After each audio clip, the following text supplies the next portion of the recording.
Hi guys, welcome back to the 5th episode of Dance Thrive Support Network. I'm Marielle. I'm I'm Monica. I'm Adi.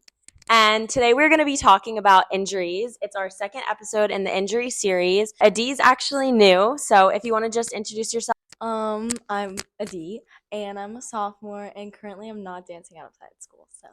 So we were just wanting to talk about like our teachers, like how we're communicating with them, tips on that, and then also like doctors' stories. As I've previously talked about before, I think it was November. I fell and I tore my meniscus and I sprained my ankle.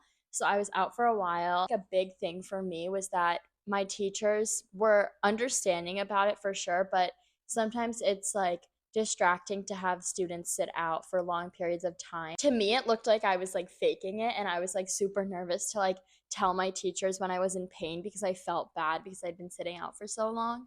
But I think it's important that you are very communicative. Recently, it's been a struggle for me to not get nervous to tell my teachers. Right. I just feel guilty about sitting out, even though my body needs to. When you have to sit out or when you get news that you have to be out for a really long time, all the progress that you had and then you're injured and it's what am I going to do? How do I make sure that I'm continuing that and respecting myself? I actually sprained my ankle before a big competition. Really hard for me, especially because I felt also guilty, and I didn't really want to tell my teachers. Big part of having an injury is being able to know your body's limits, and that was really hard for me. Especially being able to tell my teachers oh, sorry, I have to modify today. I was oh my god, especially at LaGuardia with that element of grading, I can't sit out anymore because my grade is gonna take the heat. Go to a studio and dancing with my teachers since I was really young, so I feel I have a closer bond that's less quote unquote professional. Those teachers about my injuries. I had a situation where one of my teachers was clearly upset with me that I wasn't able to dance full out. When you have a closer relationship with your teachers, it's kind of more difficult sometimes. Yeah. Segueing into that doctor's conversation, what was your experience? For me, going to a doctor, I was very much in denial. I didn't want to be told that I had a sprain or something that would stop me from dancing. But I feel going to the doctor was probably my best option.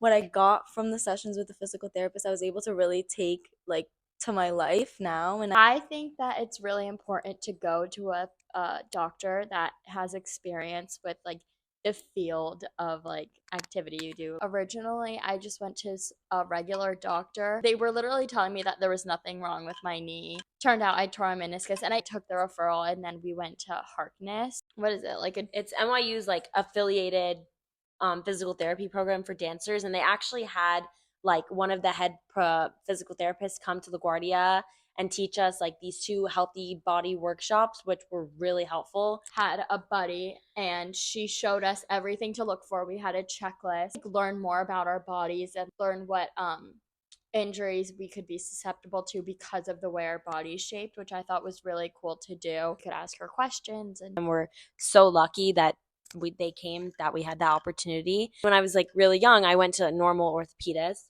and then flash forward, the injury kept coming back and back. The minute that I switched to a dance PT, I'm not going to say that it doesn't come up every now and then and I'm not in pain a little bit, but I think I grew and I definitely understood the ways to work my body for dance. Misdiagnoses are really popular, especially because only people who dance or work with dancers know ballet's not a normal body anatomical position. Your person was supposed to be okay, let me go do Martha a period. Let me go do a pirouette. No person is oh, I'm gonna try to get my legs to be turned out. My feet completely Ducks. 180, No, that's not normal to stand on your toes.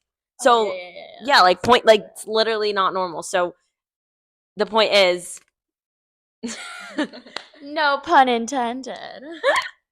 The point is to definitely go to someone who knows dance. Thank you guys so much for watching the 5th episode. We are really grateful to have all of you following us on Instagram. You should subscribe to the channel and follow us at Dance Thrive Support Network. We are going to be having with a physical therapist. You're going to get to talk to her and hear her experiences with injuries from a medical perspective. And then we'll be moving on to our next series, which is A Secret. So have a great rest of your day, and thank you so much for watching. Bye. Bye. Bye.